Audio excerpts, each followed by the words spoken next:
حکم آنے کے بعد اللہ کے رسول یہ کہہ سکتے تھے کہ بھائی میں اور صبر کر لیتا ہوں 3 دن یا 1 ہفتہ اور صبر کر لیتا ہوں.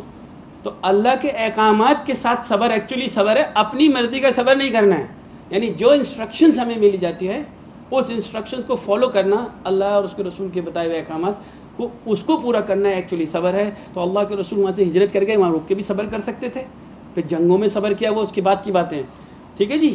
تیسری اگزامپل دنیاوی آپ کو دیتا ہوں صبر کی، کہ ایک فوجی ہے، وہ محاذ پر ہے، جنگ ہو رہی ہے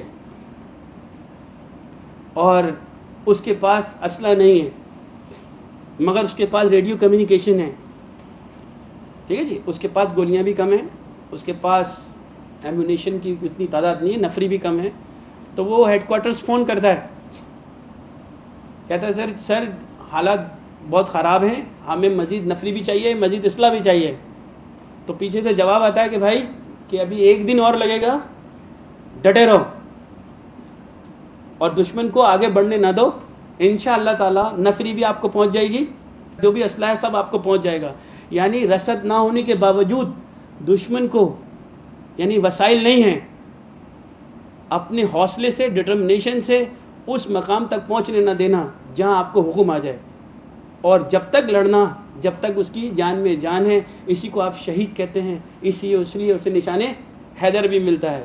تو اس لیے وسائل نہ ہونے کے باوجود بھی اگر آپ صبر کرتے ہیں، سمجھ رہے ہیں، یہ دوسرے ٹائپ کا صبر ہے جو ہمیں کرنا پڑتا ہے.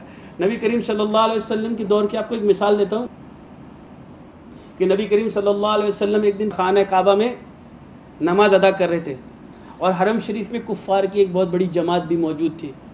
عقبہ بن ابی معیط نے ابو جہل کے اکسانے پر، ابو جہل نے نبی کریم صلی اللہ علیہ وسلم کو بہت اذیتیں پہنچائیں اور وہ لوگوں کو بھی وسپر کرتا تھا.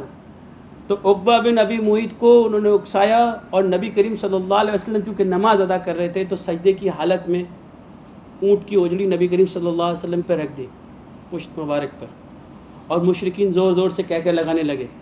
کسی نے آپ کی صاحبزادی حضرت بی بی فاطمہ رضی اللہ تعالی عنہا کو اس کی خبر دی تو وہ فوراً دوڑتی ہوئی آئی اور غلازت آپ کی پشت سے ہٹا دی اور کافروں کو بدوا دینے لگ گئی. تو آپ دیکھیے صبر کسے کہتے ہیں. نبی کریم صلی اللہ علیہ وسلم کا آپ حوصلہ دیکھیے، انہوں نے کیا فرمایا. اللہ کے رسول نے فرمایا اے بیٹی صبر کرو، صبر سے کام لو، اللہ انہیں ہدایت دے، یہ نہیں جانتے کہ ان کے لیے کیا چیز بہتر ہے، یہ نہیں جانتے ان کے لیے برا کیا ہے اور بھلا کیا ہے. تو اللہ کے رسول نے اس وقت بھی ان کو بدوا نہیں دی، کیونکہ اللہ کے رسول کی بدوا دینے سے تو تمام چیزیں ختم ہو جاتی، کیونکہ نبی کریم صلی اللہ علیہ وسلم کو وما ارسلناک الا رحمۃ للعالمین بنا کے بھیجا. تو ہم ابھی اس لیول کی بات ہی نہیں کر رہے ہیں، مگر ہمارے لیے اسوہ حسنہ تو ہے نا. ٹھیک ہے جی. اب اور دیکھیے ابو لہب اور عقبہ بن ابی معیط، وہی دونوں کے نام ہیں، یہ دونوں نبی کریم صلی اللہ علیہ وسلم کے راستے میں نجاستیں ڈال دیا کرتے تھے، تکلیفیں دیا کرتے تھے. حضرت حمزہ رضی اللہ تعالیٰ عنہ کا ایمان لانا بھی انہی لوگوں کی تکلیف کی وجہ سے، انہی لوگوں کی اذیتوں کی وجہ سے، اور انہی لوگوں کو دیکھ کر حضرت حمزہ رضی اللہ تعالیٰ عنہ کے دل میں ایمان اللہ تعالیٰ نے ڈالا کہ مسلمان یہ کون سے کلمے کے لیے اتنے لڑ رہے ہیں اللہ کی بات، تو بھی ایمان لے آئے بیکاز آف ان کی تکلیف. اور اس طرح اذیتوں کے بہت سارے واقعات ہیں، اس میں بہت ٹائم جائے گا، میں آپ کو بیان کر دوں. جیسے حضرت بلال رضی اللہ تعالیٰ عنہ، آل یاسر، صہیب بن سنان رضی اللہ تعالیٰ عنہ، حضرت خباب بن الارت، اور بہت سارے لوگوں کی، صحابہ کرام کی، جس کی ہم مثالیں لیتے ہیں، اور جن کو اذیتیں دی گئیں، جنہوں نے اللہ کے دین کو اسٹیبلش کرنے کے لیے جو تکلیفیں اٹھائیں، وہ ہمارے سامنے ہسٹری کی صورت میں، تاریخ کی صورت میں، احادیث کی صورت میں ریکارڈ ہے. اب یہ تمام چیزیں میں آپ کو کیوں بتا رہا ہوں؟ وہ اس لیے بتا رہا ہوں کہ جب بلیک بورڈ پہ آپ کسی ٹیچر کو دیکھتے ہیں لکھتے ہوئے ABCD، اس کا کیا مقصد ہوتا ہے؟ اس کا مقصد یہ ہے کہ یہ ABCD جو لکھی گئی ہے اس پہ واہ واہ نہیں کرنی ہے کہ ماشاءاللہ بہت اچھا لکھا ہے، ماشاءاللہ ٹیچر بہت اچھا پڑھاتی ہے. آپ کو اس لیے لکھا ہے کہ اس جیسا لکھنے کی کوشش کریں.